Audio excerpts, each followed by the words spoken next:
Eh bien rebonjour, toujours mes terminales préférées et adorées. Donc deuxième vidéo du jour pour corriger le grand 2 du chapitre 2 sur les panneaux solaires photovoltaïques. Là, toute la deuxième partie qui tend à expliquer l'effet photoélectrique et un petit peu le fonctionnement des panneaux solaires qui était à faire pour la semaine qui vient et puis la semaine d'après. Donc je vous envoie la petite correction ici. Alors, il y a plusieurs documents que j'ai détaillés ici quand je les ai reliés à des questions. Sur le document 5, on essaie de déterminer comment Einstein a essayé d'expliquer l'effet photoélectrique. Donc du coup, il considère lui que l'énergie qui est contenue dans la lumière constitue des grains qu'on appelle des photons. Et ces grains indivisibles, donc ces grains d'énergie indivisibles, peuvent être absorbés par la matière et c'est ces grains-là qui vont permettre de mettre en mouvement sur certains composés, on verra comme le silicium par exemple, de mettre en mouvement des électrons et de créer entre guillemets de l'électricité par effet photovoltaïque. Donc en gros l'idée pour Einstein c'est que l'énergie se transmet par grains indivisibles. Donc justement, une fois qu'on a vu que l'énergie pouvait se transférer par grains indivisibles, que va en faire la matière? Donc dans la question 8, on nous demande de prévoir si un atome d'hydrogène peut absorber un photon dont l'énergie est égale à 0,97 électronvolts, puis un photon dont l'énergie est égale à 1,20 électronvolts. Donc là, ce qu'on a ici, c'est un diagramme énergétique d'un atome. En gros, à chaque barre horizontale, ici, ça correspond à un niveau d'énergie de l'atome que les électrons peuvent acquérir. Et pour passer d'un niveau à l'autre, il faut lui donner exactement la différence d'énergie qu'il y a entre les deux niveaux. Si vous lui donnez une énergie pas assez grande, ben, l'atome ne va pas accepter cette énergie, il ne va rien se passer. Si vous lui donnez exactement l'énergie, l'électron va pouvoir passer d'un niveau d'énergie 3 à 4 par exemple. Et si vous lui donnez une énergie un petit peu supérieure à la différence qu'il y a entre les deux niveaux, ici 3 et 4, eh bien il ne va pas accepter cette énergie non plus, et donc il ne prendra pas les photons qui vont lui arriver dessus, il ne va pas les absorber. Donc ici, ce qu'on veut, sur le diagramme énergétique, pour savoir si l'atome peut absorber un photon, donc ce grain de lumière dont l'énergie est de 0,97 électronvolts, il faut qu'on trouve un écart entre deux traits là, c'est-à-dire entre deux niveaux d'énergie, qui soit exactement égal à 0,97 électronvolts. Si cet écart existe, ça veut dire que l'atome va pouvoir absorber ce photon-là. Donc en gros, la matière va absorber le photon. Donc sur le diagramme, je le refais ici, on se rend compte que la différence entre le niveau 3 et 5, ici, est exactement égale à 0,97 électronvolts. Donc si on a un électron qui est au niveau 3, il peut gagner de l'énergie pour aller sur le niveau 5. Donc sur le graphique, on remarque que 0,97 électronvolts comble exactement l'écart d'énergie entre les niveaux 3 et 5.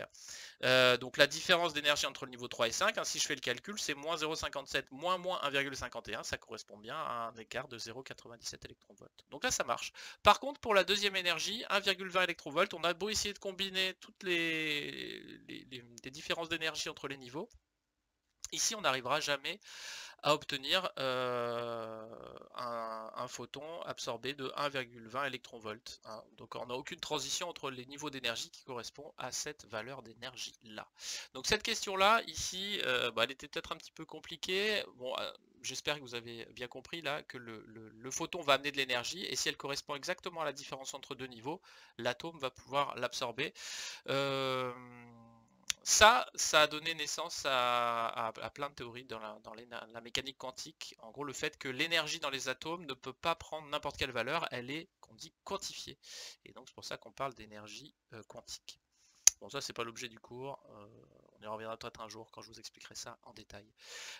Dans la question 9, on nous demande d'après le document 7 d'expliquer la différence entre un conducteur et un isolant. Donc dans le document 7, j'ai sélectionné uniquement les deux composés ici, l'isolant et le conducteur. Si on regarde, on a des niveaux d'énergie donc dans la bande de valence et dans la bande de conduction, et on se rend compte que pour un conducteur, ces deux bandes ici se touchent. Donc un électron peut très facilement passer de la bande de valence à la bande de conduction, ce qui fait qu'on va avoir un électron qui est plutôt libre de se déplacer dans les conducteurs, ce qui va en faire de très bons conducteurs.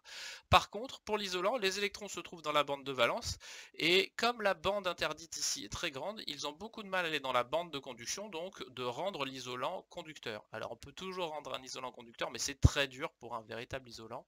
Ici, cette bande interdite est vraiment très grande. Donc sur le diagramme énergétique des conducteurs, on remarque que la zone de conduction touche la zone de valence. Il est donc simple pour un électron de la zone de valence de passer dans la zone de conduction. Sur le diagramme des isolants, justement, on a une séparation entre ces deux zones. Ça empêche les électrons de la zone de valence de passer dans la zone de conduction. Par contre, on a des éléments qui vont être dits particuliers, qui sont les semi-conducteurs.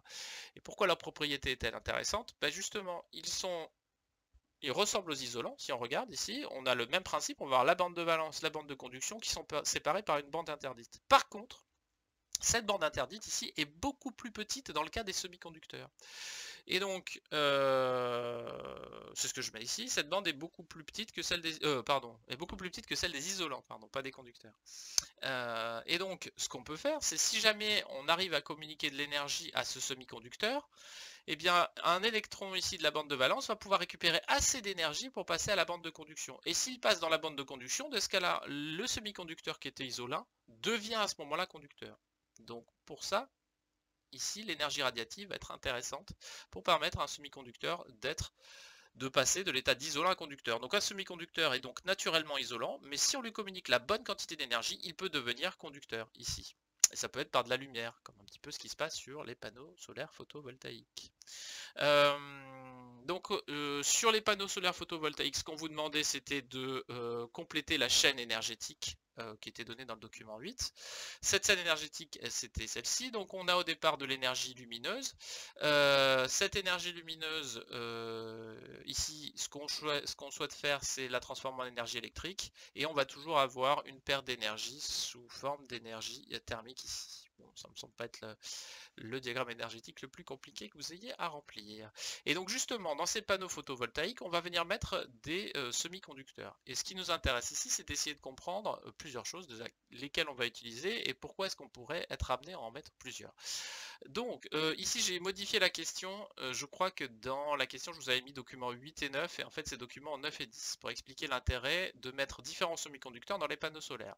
Alors sur le document 10, qu'est-ce qu'on remarque? Déjà on a ici le spectre du soleil, donc ça veut dire toutes les longueurs d'onde, en gros toutes les couleurs que va émettre le soleil. Alors on va parler de couleurs uniquement dans ce petit domaine ici, le domaine du visible. Pourquoi? Parce que en dessous, pour des longueurs d'onde plus faibles, on est dans les ultraviolets, au-delà, on est dans l'infrarouge. Et on se rend compte que le soleil émet un maximum de lumière, alors il en émet dans l'infrarouge et dans l'ultraviolet, mais il en émet un maximum ici dans le domaine du visible. Donc il peut être intéressant pour un panneau solaire de pouvoir capter justement ces radiations-là. Ces radiations, elles sont comprises entre 400 et 800 nanomètres. C'est à peu près les repères qu'on a pour les longueurs d'onde. Donc 400 nanomètres pour le bleu, 800 nanomètres pour le rouge.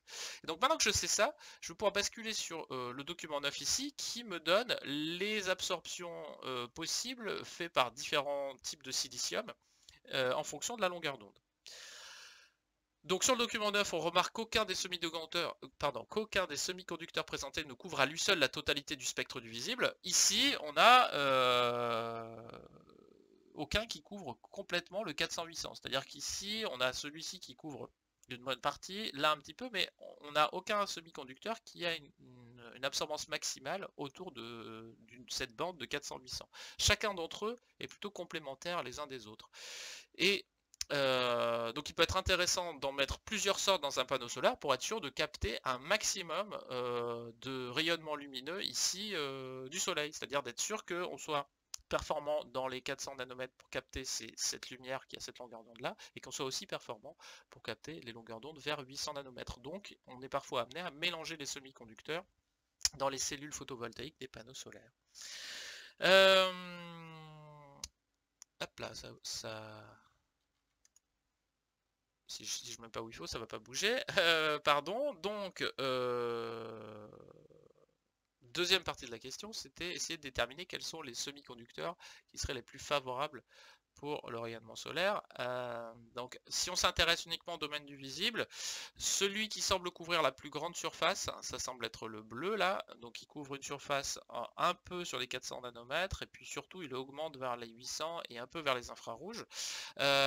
Donc c'est le silicium cristallin modifié qui semble être le plus performant, mais si on s'intéresse aux longueurs d'onde ici qui sont plus faibles, on va peut-être avoir tendance à mettre aussi le silicium amorphe modifié qui sont ici semi-conducteurs qui sont intéressants dans l'utilisation des panneaux solaires.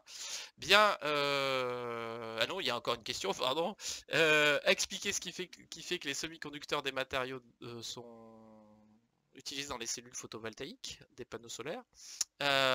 Donc, si on reprend à la base, les semi-conducteurs sont des isolants qui peuvent devenir conducteurs si on leur communique la bonne énergie. Cette énergie, elle est amenée par la lumière, donc en absorbant les rayons du soleil, les semi-conducteurs présents dans le panneau solaire deviennent conducteurs et créent de l'électricité par effet photovoltaïque. Voilà l'intérêt d'utiliser ces semi-conducteurs dans les panneaux photovoltaïques. Bon, j'espère que cette correction vous aura aidé à répondre à vos questions. N'hésitez pas si vous avez des remarques, des questions à me faire un retour là-dessus. Sur ce, je vous souhaite de bonnes vacances. Sachez que nous nous verrons en visio le jeudi de la rentrée sur le cours d'enseignement scientifique. Mais ça, vous inquiétez pas, je vous le rappellerai dans Pronote. Allez, sur ce, bonne fin de journée et bonnes vacances. À bientôt.